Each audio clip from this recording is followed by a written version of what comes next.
You're listening to Simple Warts Radio, episode number 107, and today is the last episode in our summer series, Your Most Embarrassing Health Questions Answered. Today, I'm answering 3 questions about warts, painful sex, and hair loss. Welcome to Simple Roots Radio with Alexa Shern. Alexa believes that simplicity in life is the key to achieving true and lasting health. And now your host, Alexa Shern.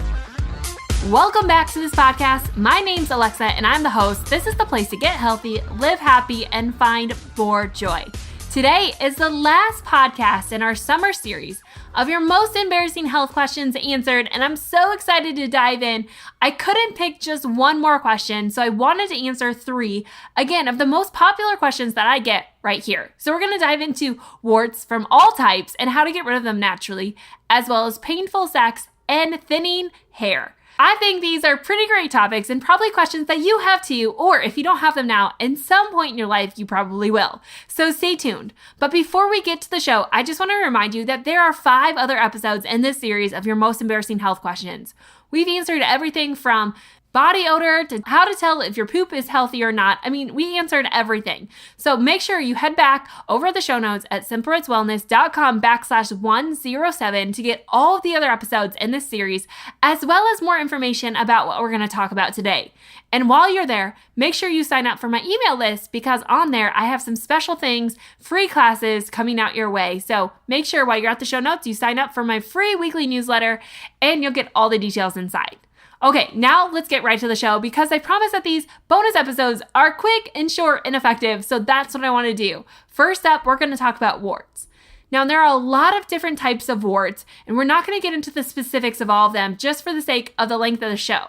But what you need to know is that warts all come from a virus. Most all of them actually come from the human papilloma virus, or HPV, and this happens when you have like a cut or something on your hand or your foot, and the virus is able to enter from something you touch or touching another wart. So the virus enters our body and it creates this small, typically hard, benign growth on the skin, which again is a result of a virus. They're usually found on the fingers, hands, elbows, and the knee area, kind of where you tend to see maybe more calluses occur. But of course, you can get genital warts as well, and it's all again from the same virus, although much different strains.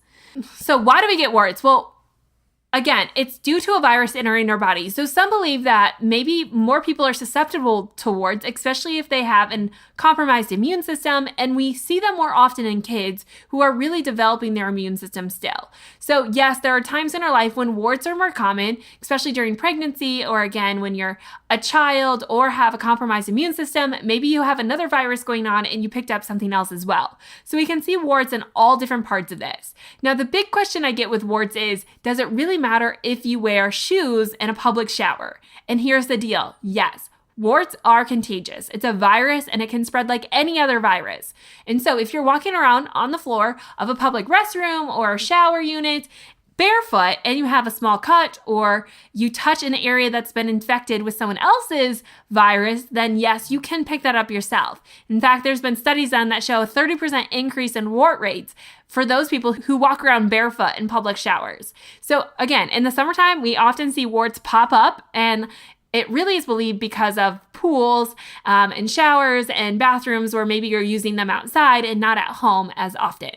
So yes, wear shoes in the shower. Warts, again, are usually not harmful. They are more annoying and they look worse than anything. And here's the thing, they can spread. So touching them and playing with them can make them spread, especially plantar warts. If you don't get it stopped, it will spread all over. So you need to get them stopped. Now, obviously, there are lots of techniques to get rid of warts all over our body. You can go to the doctor, you can get them frozen off. There's over-the-counter medication that you can use, but there's also some natural ways.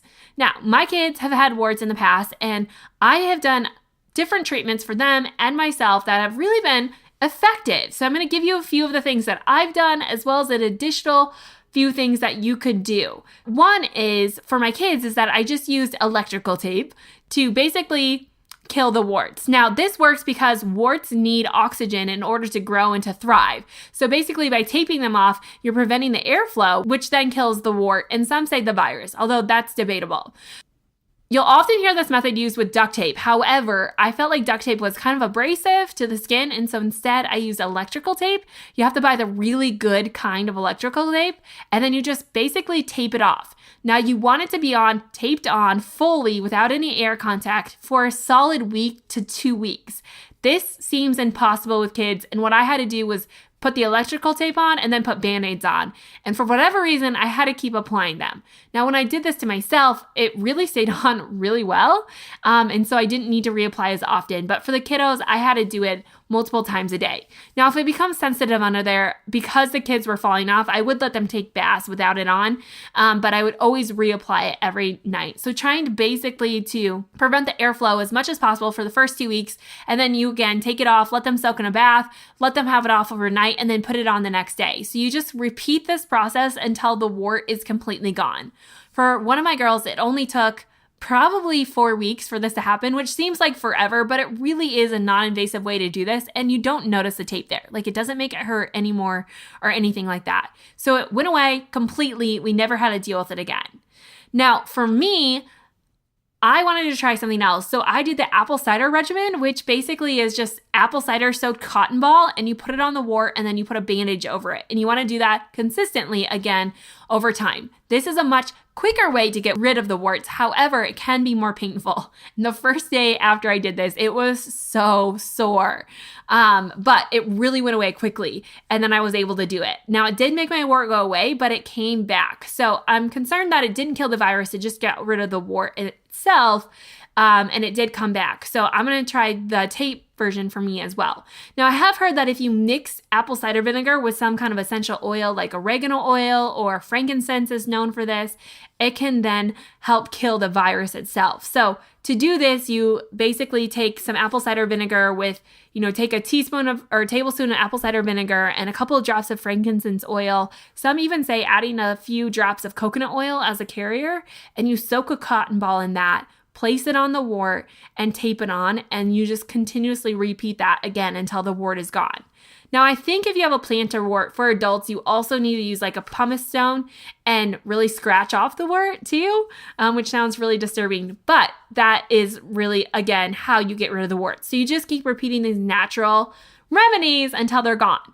Now, of course, if this is an immune-based problem, then you also need to enhance your immune system. So you can use things like zinc, silver nitrate, and other nutrients, and just eating a nutrient-rich food without a lot of sugar to help boost your immune system.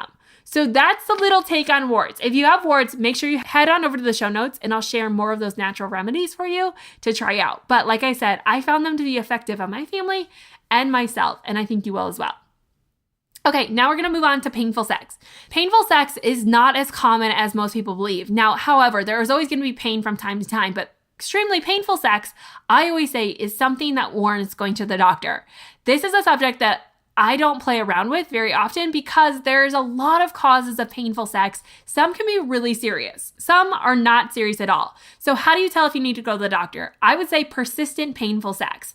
If you know it's more cyclical, like it comes and goes kind of with different phases of your cycle, that's stuff that you can work on naturally by yourself. But if it's persistently causing pain and extreme pain at that, you really should get it checked out because it can be caused to inflammation of the bladder and other causes of the bladder. It can be caused by cysts, fibroids, tumors. I mean, there's all sorts of problems that can cause this. There's pelvic inflammatory disease, endometriosis, uterine prolapse, and retroversion, which all need medical attention to be dealt with.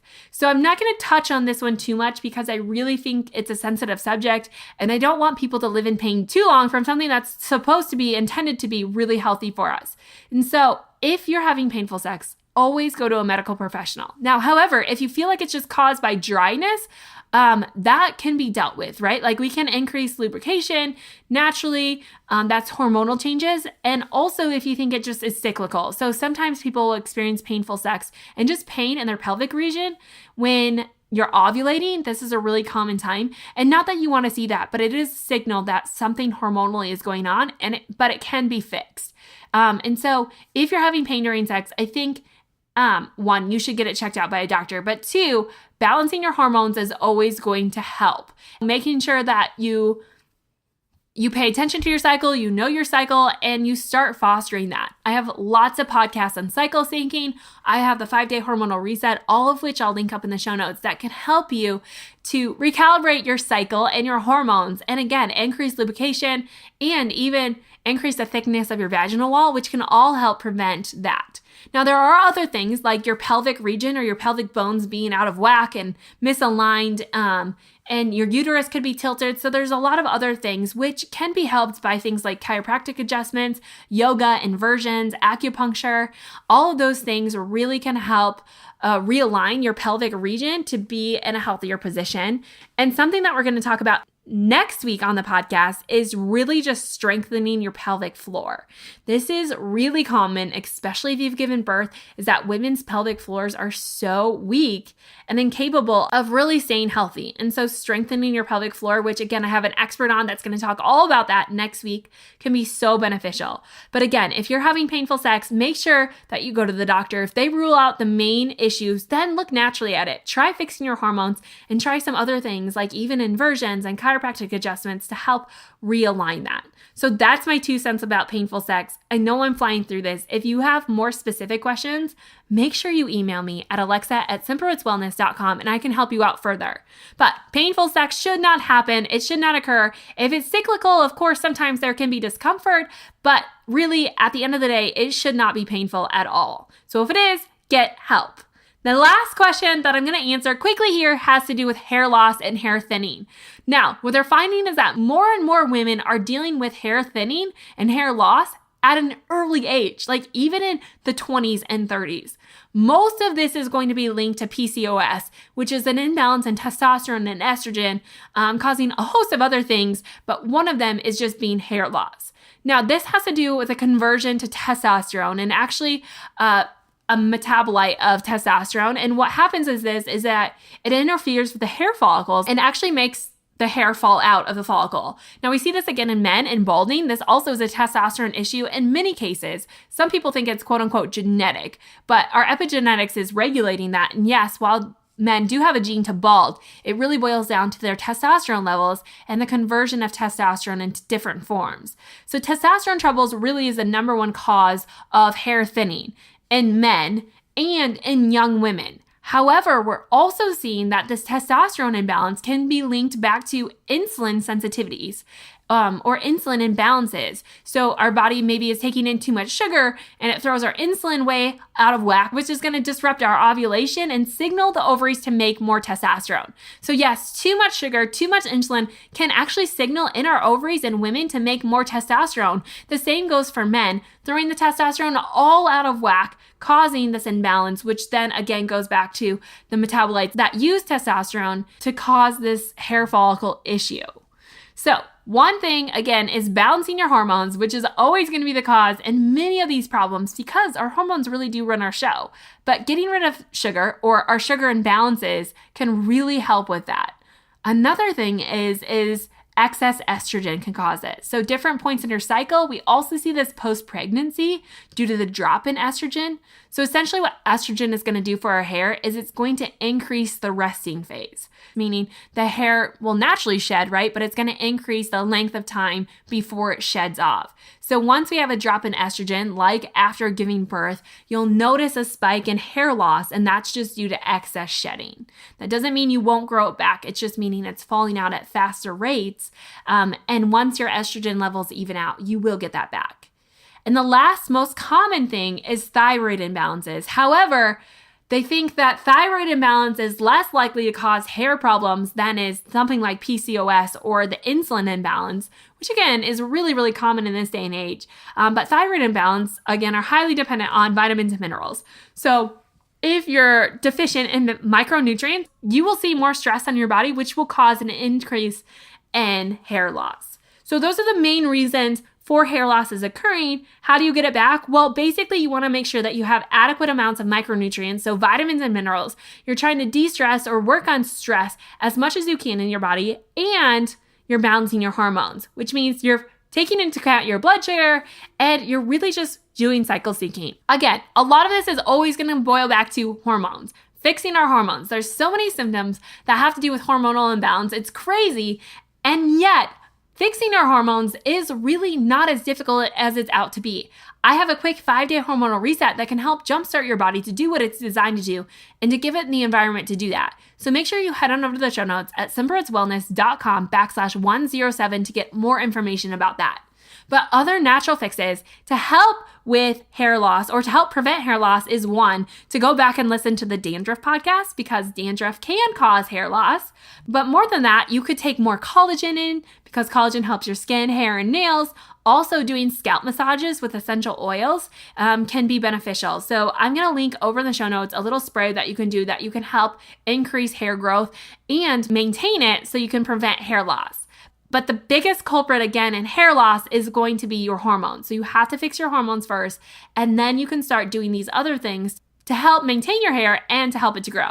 Now, there is some controversy that products and chemicals can impact your hair. Of course, over-treating your hair can be really hard on it and make it fall out. But if you're treating your hair well and it's falling out, then it's most likely due to a hormonal imbalance. So fix your hormones, fix so many other things, including painful sex, and a lot of the other topics that we discovered here on your Most Embarrassing Health Questions Answered.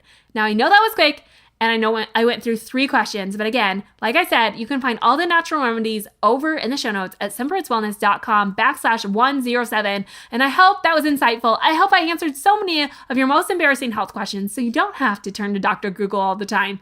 And know that you had more questions, but some of them I'm saving for full episodes because they really deserve that length of time. Like always, if you have questions, please send them over to alexa@simperitswellness.com. And don't forget to sign up for my weekly email where we can connect more in depth. Thank you so much for listening to this series as well as the Mindset series this summer. I had so much fun just diving into a specific topic, and I hope you did as well. Coming up this fall, we have a lot more podcasts. Like I mentioned, next week, we're talking all about the pelvic floor, doing Kegels the right way, and how it can impact your total body health. It's going to be so fun. And then we have more hormonal guests coming up, seasonality. I mean, there's just so many good ones coming up. So stay tuned. In the meantime, don't forget to follow me on Instagram at Alexa Sherm and check out my Instagram posts because I'm going to be showing more in depth how to make these natural cures work for you. So again, follow me on Instagram at Alexa Sherm. In the meantime, I'll be back next week with the podcast on your pelvic floor. Have a great weekend and I'll see you then.